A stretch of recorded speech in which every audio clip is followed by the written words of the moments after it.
The tension in the boardroom was so thick you could feel it.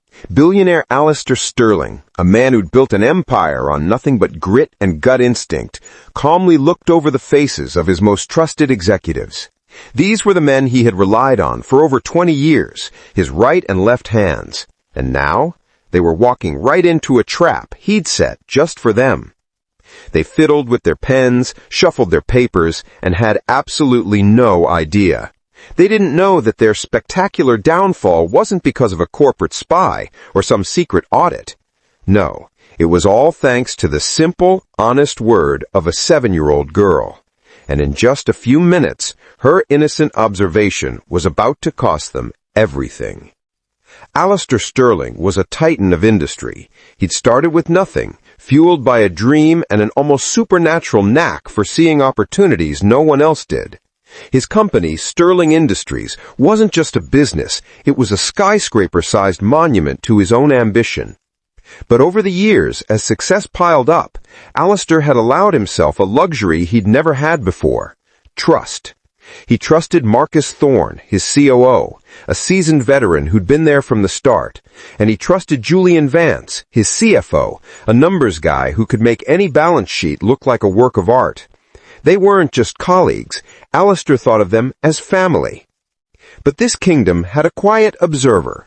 Maria, Alistair's housekeeper, was a dignified woman who moved through the billionaire's penthouse office like a ghost, keeping everything pristine. On the rare weekend when her childcare fell through, she'd bring her 7-year-old daughter, Lily, to work.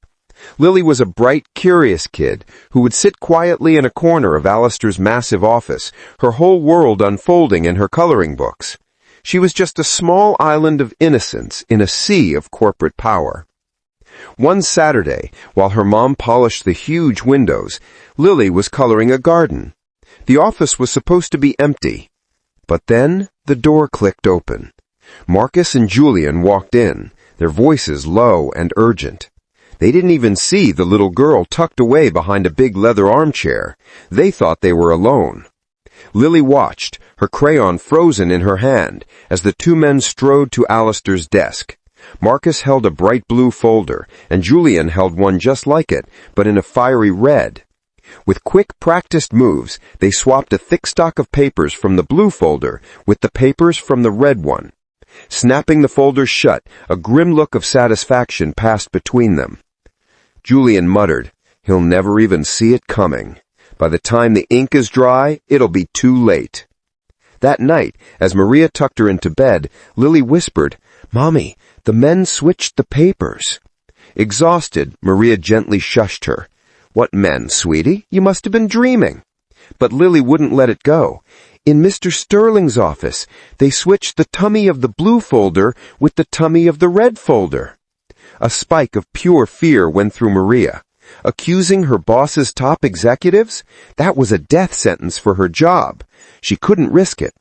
She told Lily it was just a game the men were playing and to forget all about it. But Lily didn't forget. The next day, she got her crayons out. This time, she didn't draw a garden or a princess. She drew 2 tall men next to a big desk. In their hands, she drew 2 folders, one blue, one red. Then she drew big loopy arrows showing the papers flying from one folder to the other. That evening, while her mom was cleaning, Lily snuck into Alistair's office and placed the drawing right in the center of his desk. When Alistair came back to his office for some late-night work, he saw the drawing. He smiled, about to brush it aside, but then he paused. His eyes narrowed. The folders, the colors were so specific. His biggest project, a multi-billion-dollar merger codenamed Project Neptune, lived in a bright blue folder, and an old dead project he was about to liquidate, Project Mars, had used red folders. It was too much of a coincidence. That familiar knot of suspicion tightened in his stomach.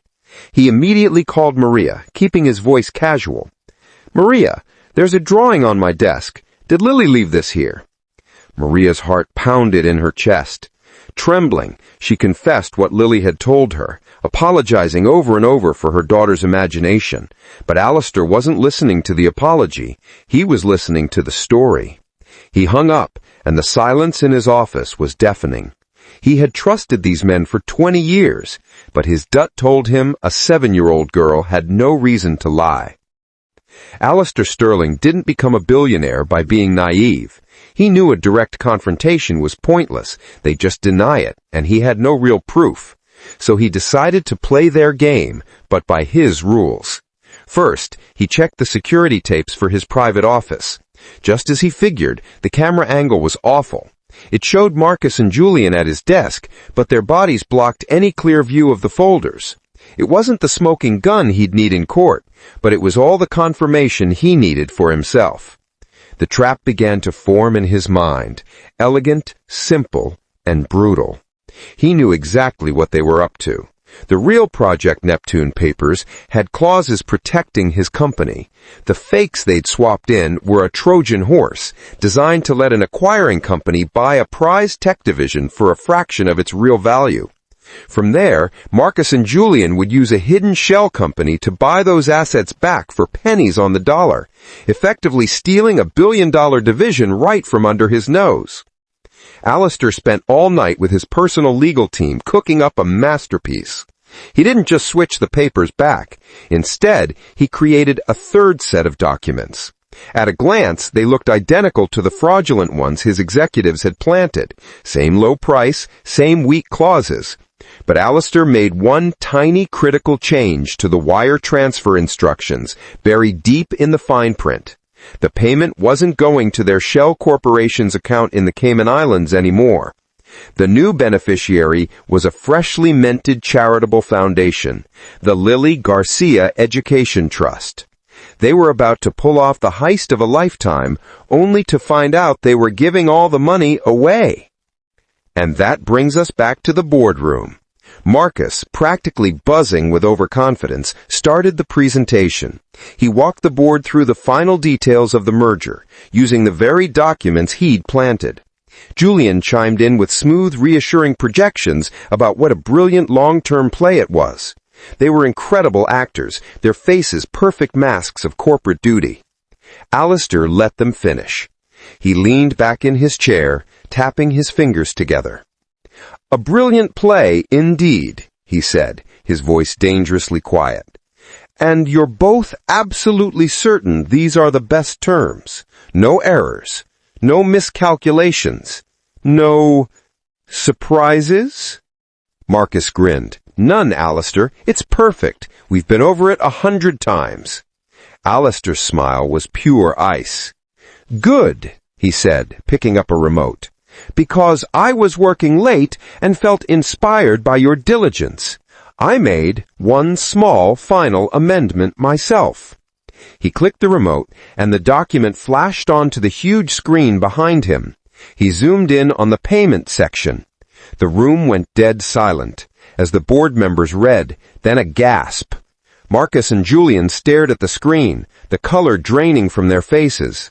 There it was in black and white, the Lily Garcia Education Trust. "What is this?" Marcus stammered, his voice cracking.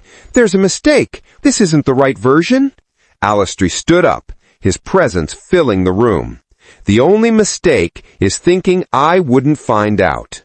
The only mistake was underestimating a child." He clicked the remote again. The blurry security footage of them in his office appeared.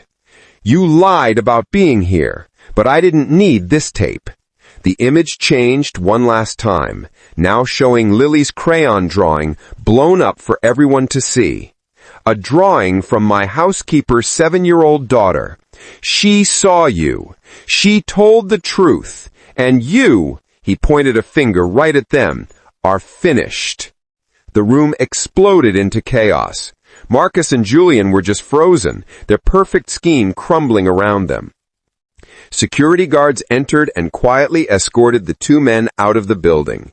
Their careers at Sterling Industries didn't end with a golden parachute, but the cold click of an elevator door. Before they even hit the ground floor, legal proceedings for fraud and conspiracy were already in motion. Later that day, Alistair called Maria and Lily into his office. Maria was shaking, expecting the worst. Instead, Alistair knelt to Lily's level. "Lily," he said warmly, Some people forget that the most important thing is to be honest. You didn't forget. You were brave, and you were honest, and you saved something very important. Thank you. He then turned to Maria. He explained that while the crooked deal was dead, the trust he'd created in her daughter's name was very real. He had personally put $5 million into it to make sure Lily could go to any school or university she ever dreamed of. And on top of that, he promoted Maria to head of household management for all his properties, doubling her salary and giving her a benefits package that would secure her family's future.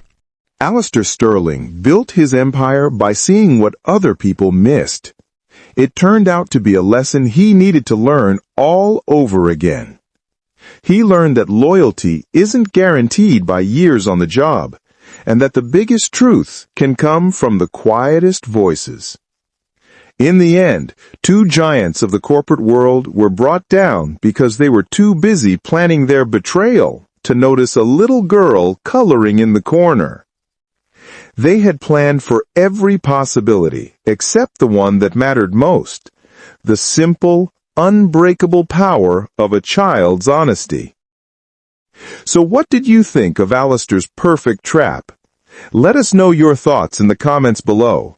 And for more incredible stories of justice and sweet revenge, make sure you like this video and subscribe to the channel.